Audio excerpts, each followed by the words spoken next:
राज्य नोडल अधिकारी प्रधानमंत्री कृषि सिंचाई योजना का आजकल आप कार्य देख रहे हैं। इस कार्य को अगर आपको कम शब्दों में समझाना हो, इस पद की क्या जिम्मेदारी है, तो आप क्या बताएंगे? देखिए, ये जो वाटर शेड डेवलपमेंट कंपोनेंट प्रधानमंत्री कृषि सिंचाई योजना 2 है, ये पंचवर्षीय योजना है। इसी मार्च में इसका 4 साल पूरा हो गया और ये 34 जिलों में 52 परियोजनाओं में चल रहा है। और जो परियोजना होती है एवरेज 5000 हेक्टेयर में बनी हुई है। 17 जिलों में एक परियोजना है और 17 जिलों में एक परियोजना है। कृषि विभाग के बीएसए जो जिलों में तैनात है इसको लागू करते हैं और उस परियोजना में सबका विकास करना है। सबका विकास क्या मतलब? जल जंगल जमीन का भी विकास करना है, पेड़ पौधे का भी विकास करना है, पानी का विकास करना है और उस परियोजना में जो लोग रह रहे हैं उनका भी विकास करना है। इकोलॉजी फ्रंट पे विकास करना है, इकोनॉमी फ्रंट पे विकास करना है और इक्विटी फ्रंट पे विकास करना है।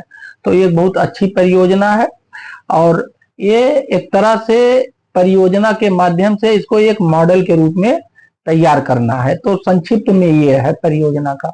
सर, आपका पद बहुत बड़ा है। ऐसे पद पर बैठकर इतनी सादगी से कार्य करना सबसे पहले तो बहुत प्रशंसनीय कार्य है, पर बहुत कम दिखता है आज के समय में इतनी सादगी से कोई अधिकारी इतने बड़े पद पर बैठ के कार्य कर रहा हो। इसके पीछे की क्या सोच रही है? एक्चुअली मैं किसान परिवार से हूँ और गांव में पैदा हुआ, गांव में पला पढ़ा। तो गांव में तामझाम नहीं होता है, सादगी ही होती है और सादगी में जो मजा है वो तामझाम में नहीं है। तो जब हम सेवा में आए तो वो जो सादगी मेरे बचपने में, मेरे माइंड में, मेरे जहन में, मेरे सोच में है, उसको मैंने बनाए रखा है क्योंकि इसमें मुझे मजा आता है। और आदमी उसी को बनाए रखता है जिसमें मजा आता है। नौकरी में भी मैं लोगों से उसी सादगी से मिलता हूँ।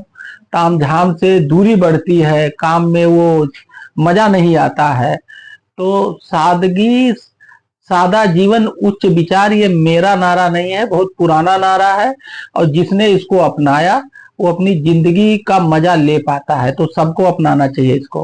आम जनता के बीच में काफी दूरी दिखाई देती है, जिसमें कोई शक नहीं है, जिसके लिए दिन प्रतिदिन सरकार और अधिकारी प्रयास करते रहते हैं।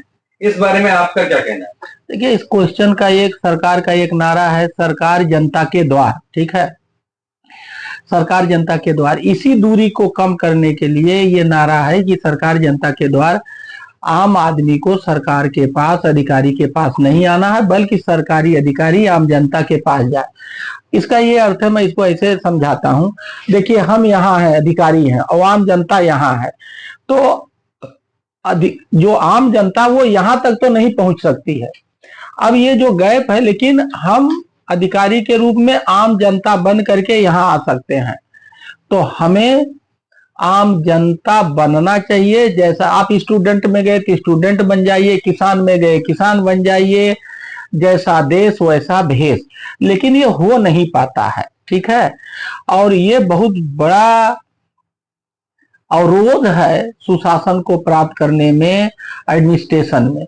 और ये आर्ट हर अधिकारी, हर कर्मचारी को सीखना चाहिए, कैसे वो जैसा देश वैसा भेष बनने में उसे सफलता मिले। इसमें मुझे सफलता मिली है, मैंने इसको इवॉल्व कर लिया है। जैसा स्टूडेंट के बीच मैं स्टूडेंट बन जाता हूँ, किसान के बीच किसान, और जैसा माहौल होता है वैसा अपने आप को मैं ढाल लेता हूँ। ये मुझे ढालना आता है।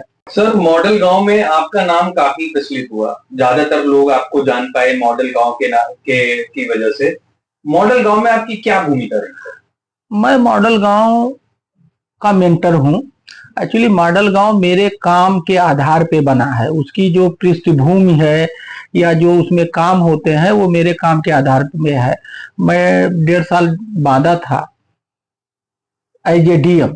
तो वहां जो हमने बहुत सारे काम किए, पानी बढ़ाए 1 मीटर 34 सेंटीमीटर, वोटिंग परसेंटेज बढ़ाया, मेल न्यूट्रिशन कम किया, क्रॉप प्रोडक्टिविटी बढ़ी, ऐसे बहुत सारे अच्छे काम हुए। लोगों का मनोबल बढ़ाया, लोगों के अच्छे अच्छे सपने दिखाए, लोगों की हताशा को, निराशा को उम्मीद में बदला। तो इन सारे चीजों को मॉडल गांव में हमारे कुछ साथी रिप्लिकेट कर रहे हैं एक प्रोजेक्ट के रूप में। क्योंकि मैं उस प्रोजेक्ट से जुड़ा हूं एज मेंटर, उसके पीछे कारण यह है कि वो सारी फिलॉसफी या सारी एक्टिविटी मेरे काम के आधार पे आधारित है, तो मैं इसका मेंटर हूं, ऑनरेरी मेंटर। जैसा आपने बताया आप इस कार्य के मेंटर रहे हैं या मेंटर हैं अभी, वर्तमान में आपका अनुभव गांव के प्रति बहुत ज्यादा रहा है। आपको क्या लगता है गांव तक विकास पहुंचने की सबसे बड़ी समस्या क्या है? गांव की सबसे बड़ी समस्या ये है कि जो हमारे प्रोजेक्ट हैं या जो हमारे प्रोग्राम हैं उनकी जानकारी गांव लोगों को नहीं हो पाती है।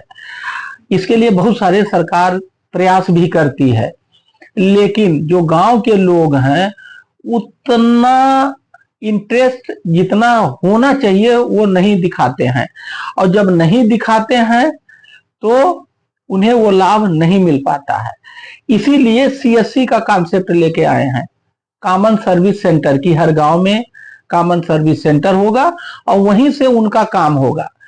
तो काफी तरह के प्रयास किए गए, काफी कुछ पहुंचा है, लेकिन अभी भी जितनी रुचि, ये मेरा व्यक्तिगत अनुभव जिसके आधार पर मैं ये बात बोल रहा हूं, और ये मेरा निजी विचार है, ये मेरा व्यक्तिगत अनुभव के आधार पर निजी विचार है कि गांव के लोगों को सरकार की योजनाओं को, सरकार को जानने में ज्यादा प्रयास करना चाहिए और ज्यादा रुचि दिखानी चाहिए। एक बार जब उनको जानकारी हो जाएगी तो उन्हें लगेगा कि कौन कौन फायदा वो सरकार का ले सकते हैं, और लेने लगेंगे तो सुशासन बन जाएगी।